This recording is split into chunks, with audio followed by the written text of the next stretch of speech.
ದಕ್ಷಿಣ ಕಾಶಿ ಎಂದೇ ಪ್ರಖ್ಯಾತಿಯಾಗಿರುವಂಥ ಏನು ಯಡೂರು ವೀರಭದ್ರೇಶ್ವರ ದೇವಸ್ಥಾನದಲ್ಲಿ ಏನು ಕೃಷ್ಣಾ ನದಿ ಇದೆ, ಇಲ್ಲಿ ಏನು ಗಂಗಾರತಿ ಏನಿದೆಯಲ್ಲ ಆ ರೀತಿಯಾಗಿ ಏನು ಕೃಷ್ಣಾರತಿ ಮಾಡಲು ಈಗಾಗಲೇ ಏನು ಶ್ರೀಗಳು ಮುಂದಾಗಿರುವಂಥದ್ದು. ಈ ವಿಚಾರವಾಗಿ ಮಾತನಾಡಲಿಕ್ಕೆ ನಮ್ಮ ಜೊತೆ ಶ್ರೀಗಳಿದ್ದಾರೆ, ಅವ್ರನ್ನ ಮಾತಾಡ್ಸೋಣ. ಅಜರ್, ಈಗಾಗಲೇ ಏನು ಕೃಷ್ಣಾರತಿಯನ್ನು ಮಾಡ್ತಾ ಇದ್ದೀರಾ, ಏನೆಲ್ಲ ಪ್ಲ್ಯಾನ್ ಮಾಡಿದ್ದೀರಾ?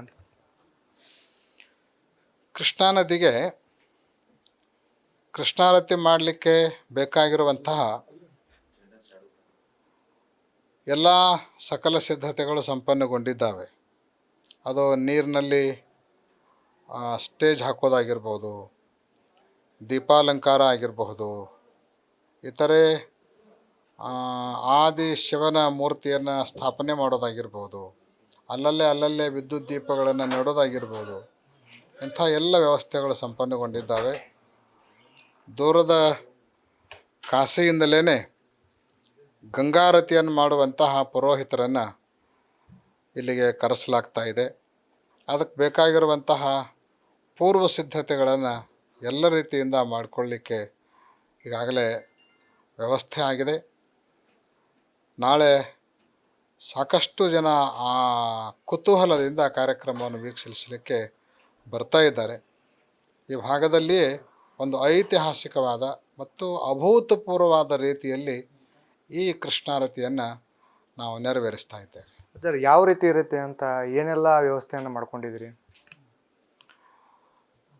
ಮುಖ್ಯವಾಗಿ ಅದಕ್ಕೆ ಬೇಕಾಗಿರುವಂತಹ ಪೆಂಡಾಲನ್ನು ಹಾಕ್ಕೊಂಡಿದ್ದೀವಿ. ನದಿಯ ಮಟ್ಟದಿಂದ ಒಳಗಡೆಗೇ ಸುಮಾರು 80 ಫೀಟ್ ಒಳಗಡೆಗೇ ಸ್ಟೇಜ್ ಹಾಕ್ಕೊಂಡು ಆ ನದಿಯಲ್ಲೇ ಈ ಕೃಷ್ಣಾರತಿಯನ್ನು ನೆರವೇರಿಸುವಂತಹದ್ದು. 7 ಜನ ಆರತಿಯನ್ನು ಮಾಡುವಂತಹ ಪುರೋಹಿತರು ಬರ್ತಾ ಇದ್ದಾರೆ. ಅವರು ನಂದಿ ಆರತಿ, ನಕ್ಷತ್ರ ಆರತಿ ಮುಂತಾದ ಅನೇಕ ಆರತಿಗಳನ್ನು ನದಿಗೆ ಬೆಳಗೋದ್ರ ಮೂಲಕ ಯಾವ ಆರತಿಯನ್ನು ಮಾಡೋಣದರಿಂದ ಮನುಷ್ಯರಿಗೆ ಯಾವ್ಯಾವ ಫಲ ಸಿಗುತ್ತೆ ಅನ್ನುವಂಥದ್ದನ್ನು ಕೂಡ ವಿವರಣೆ ಮಾಡಿ ಆ ಮಂತ್ರಗಳನ್ನು ಹೇಳಿ ಆಯಾ ಆರತಿಗಳನ್ನು ನದಿಗೆ ಮಾಡಲಾಗ್ತದೆ. ಆ ಆರತಿಯನ್ನು ಮಾಡುವವರಿಗೆ, ಆ ಆರತಿಯ ಕಾರ್ಯಕ್ರಮದಲ್ಲಿ ಪಾಲ್ಗೊಳ್ಳುವವರಿಗೆ, ಆ ಆರತಿಯನ್ನು ನೋಡುವವರಿಗೆ ಯಾವ ರೀತಿಯಾಗಿರುವಂಥ ಫಲ ಸಿಗುತ್ತೆ ಅನ್ನುವಂಥದ್ದನ್ನು ಕೂಡ ಆ ಸಂದರ್ಭದಲ್ಲಿ ಪ್ರತಿಪಾದನೆ ಮಾಡಲಾಗ್ತದೆ. ಇದು ಎಷ್ಟು ಗಂಟೆಯಿಂದ ಎಷ್ಟು ಗಂಟೆವರೆಗೂ ನೆರವೇರುತ್ತೆ ಅಂತ? 6 ಗಂಟೆಯಿಂದಲೇ ಕೃಷ್ಣಾರತಿಯ ಕಾರ್ಯಕ್ರಮದ ಸಾಯಂಕಾಲ ಕೃಷ್ಣಾರತಿ ಸಾಯಂಕಾಲ ನಡೀತದೆ. ಸಂಜೆ 6 ಗಂಟೆಯಿಂದಲೇ ಒಂದು ಸಮಾರಂಭ ಶುರು ಆಗ್ತದೆ. ಆ ಸಮಾರಂಭದ ಕೊನೆಗೆ ಈ ಆರತಿಯನ್ನು ಪ್ರಾರಂಭ ಮಾಡಿಬಿಡ್ತೀವಿ.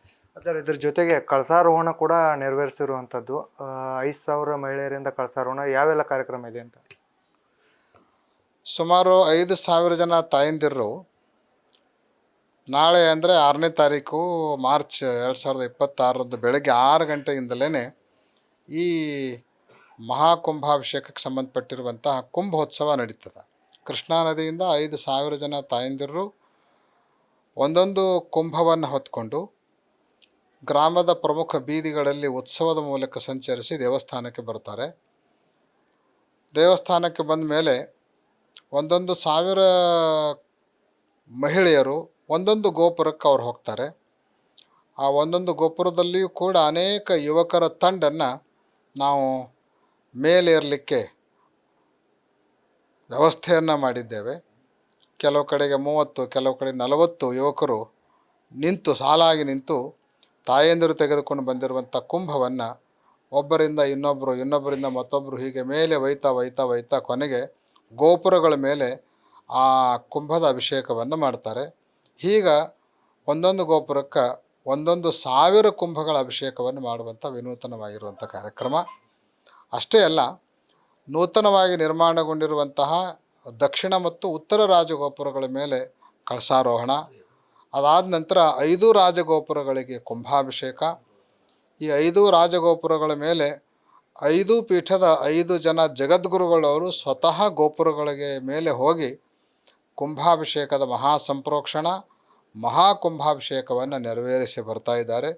ಇದೊಂದು ಕರ್ನಾಟಕದಲ್ಲಿ ಒಂದು ಅತ್ಯಂತ ನೂತನವಾಗಿರುವಂತಹ ಮತ್ತು ಅಭೂತಪೂರ್ವವಾಗಿರುವಂಥ ಐತಿಹಾಸಿಕ ಕಾರ್ಯಕ್ರಮ. ಅದರ ಈ ಒಂದು ಕಾರ್ಯಕ್ರಮದಲ್ಲಿ ಎಷ್ಟು ಜನ ಅಂದರೆ ಎಷ್ಟು ಭಕ್ತರು ಸೇರುವಂಥ ನಿರೀಕ್ಷೆ ಇದೆ ಅಂತ? ನಾವು ಸುಮಾರು 2-3 ತಿಂಗಳಿಂದ ಎಲ್ಲ ಕಡೆಗೂ ತಿರುಗಾಡಿ ಧರ್ಮ ಜಾಗೃತಿಯನ್ನು ಮಾಡುವಾಗ ಈ ಕಾರ್ಯಕ್ರಮಕ್ಕೆ ಬರಬೇಕು ಅಂತ ಎಲ್ಲ ಭಕ್ತರಿಗೆ ಕರೆಯನ್ನು ಕೊಟ್ಟಿದ್ದೇವೆ. ನಾವು ಕೊಟ್ಟಿರುವ ಕರೆಯ ಲೆಕ್ಕಾಚಾರದ ಪ್ರಕಾರ ಸುಮಾರು ಒಂದು 50,000ದಿಂದ 1,00,000 ಜನ ಆದರೂ ಬರ್ಬೋದು ಅನ್ನುವಂಥ ನಿರೀಕ್ಷೆಯನ್ನು ಇಟ್ಕೊಂಡಿದ್ದೀವಿ. ಇವಿಷ್ಟು ಏನು ಶ್ರೀಶೈಲ ಜಗದ್ಗುರುಗಳ ಮಾತಾಗಿರುವಂಥದ್ದು. ಕ್ಯಾಮ್ರಾ ಪರ್ಸನ್ ಸುನಿಲ್ ಜೊತೆ ಸಂಜಯ್ ಕೌಲ್ಗಿ, ನ್ಯೂಸ್ ಫಸ್ಟ್, ಚಿಕ್ಕೋಡಿ.